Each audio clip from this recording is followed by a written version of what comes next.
உலகத்தில் விருந்து வைத்தார்கள் என்று சொன்னால் அவங்களுக்கு பிடிச்சவங்கள அவங்க வீட்டுக்கு இன்விடேஷன் கொடுத்து கூப்பிடுவாங்க.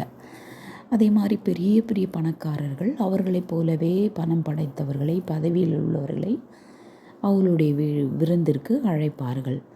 இந்த விருந்திற்கு அழைக்கப்பட்டவர்கள் அவர்கள் எப்படிப்பட்டவர்களாக இருந்தாலும், அவர்கள் கொள்ளையடித்தவர்களாக இருக்கலாம், கொலை செய்தவர்களாக இருக்கலாம், அல்லது எப்படியோ நேர்மையற்றவர்களாக உண்மையற்றவர்களாக இருக்கலாம். எப்படினாலும் அவங்களுக்கு உலகத்தில் இருக்கிற பணம், பதவி இதை அவர்கள் வைத்து அவர்களை அழைக்கிறார்கள். ஆனால் இங்கு வேதம் சொல்லுகிறது, வெளிப்படுத்தல் 19:9 ஆட்டுக்குட்டியானுடைய கல்யாண விருந்துக்கு அழைக்கப்பட்டவர்கள் பாக்கியவான்கள். பாருங்கள், நம்ம மரணத்துக்கு பிறகு அங்கே ஒரு மத்தியவானத்தில் ஒரு விருந்து நடக்க போகிறது.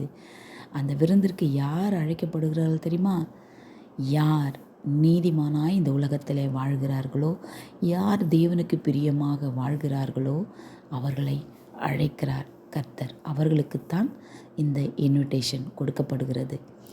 நீங்கள் எதை குறித்தும் கவலைப்படாதீங்க. நம்ம மத்தியவானத்தில் மகிழ்ச்சியாக ஆண்டவரோடு நம்ம இருப்போம். அந்த ராஜாதி